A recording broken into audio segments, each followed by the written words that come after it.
বিপ্লব বাংলাদেশে হয়েছে আওয়ামী লীগের বিরুদ্ধে, বিপ্লব বাংলাদেশে হয়েছে জামাত ইসলামের বিরুদ্ধে।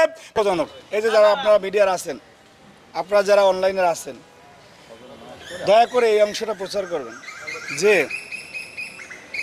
এক মানে 40, 50, 60 বছর বয়স্ক, 80 বছর বয়স্ক এদের গায়ে তিতুমির কলেজের শিবিরের টি শার্ট পরায়া, তারপরে হাতে না, ওরা তো লাঠি বলে না, ওরা লজেন্স নাকি, ঠিক আছে, লজেন্স, ঠিক আছে, এদেরকে দিয়ে মিছিল করাইছে।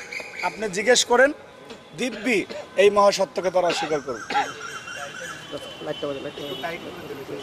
এই যে দেখেন, দাদার বয়স এই যে 1, 2, 3, 4, 5, 6 প্রত্যেককে এটা শুধু এখান থেকে দেখতে হবে না, যেহেতু আপনারা প্রচার করেছেন, আপনারা দেখেছেন। তো সুতরাং আমরা দেখেছি ঢাকা বিশ্ববিদ্যালয় এরকমের, কারণ একটা বেসিক পার্থক্য আছে। আমাদের নেতাকর্মীরা যারা, তারা সবসময় নিজেকে প্রকাশ করার মধ্যে স্বাচ্ছন্দ্য বোধ করে যে আমি অমুক কলেজের এই পদে আছি, এবং সেটাই প্রকৃত রাজনীতি।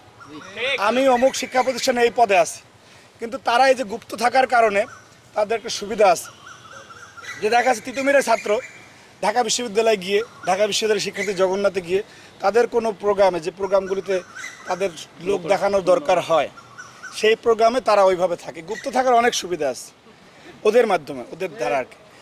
আর কিন্তু তাদের প্রকৃত চরিত্র, প্রকৃত জনশক্তি, ম্যান পাওয়ার আপনি সেদিন দেখবেন, যেদিন একসাথে তাদের সকল শিক্ষা প্রতিষ্ঠান প্রোগ্রাম থাকবে। এমন প্রোগ্রাম শিবির দেয় না। আপনি কোনোদিনও জাতীয়তাবাদী ছাত্রদল মনে করেন একটা প্রেস লিস্ট দিয়ে দিল যে আগামীকাল এই ঘটনার প্রতিবাদে বাংলাদেশের সকল শিক্ষা প্রতিষ্ঠানে বিক্ষোভ মিছিল হবে, আপনি শিবিরকে এই ধরনের একটা প্রেস লিস্ট দিতে কখনো দেখছেন? কখনো দেবে না, কখনোই দেবে না, ঠিক আছে। এবং দিলেও তারা সবাই মিলে এক জায়গায়, ওই যে সামনের সারির কিছু নেতা বাদ দিয়ে বাকিদেরকে যে গুপ্ত রাখে। তো যাই হোক, এই যে ভয়াবহ ভাওতাবাজি, এই যে ভয়াবহ প্রতারণা শিক্ষার্থীদের সাথে, ঠিক আছে, যে আপনার গতকালকে ঢাকা বিশ্ববিদ্যালয়ে আমরা দেখেছি, পরশুদিন আপনার কোমলমতি মাদ্রাসা শিক্ষার্থী, একটা ছেলে 8 বছর, 9 বছর, 10 বছর, তারা টুপি পরা, পাঞ্জাবি পরা, তাদের হাতে জিআই পাইপ ধরাই দিচ্ছে। এই ধরনের একটা ছবি যদি ছাত্রদলে আসতো, কি ধরনের কথাবার্তা ছড়াতো। কালকে দেখলাম দিব্যি টেলিভিশনে শিবিরের প্রেসিডেন্ট, সাবেক সভাপতি, এরা অস্বীকার করতেছে না কিছুই ছিল না। কত বড় মুনাফেক, আল্লাহর গজব পড়বে এগুলোর উপরে, যে প্রকাশ্যে সবার হাতে পাইপ নিয়ে কর্মসূচিতে এসে বসেছিল, তারপরে সেটাকে অস্বীকার করতেছে। এদেরকে বলে মুনাফেক।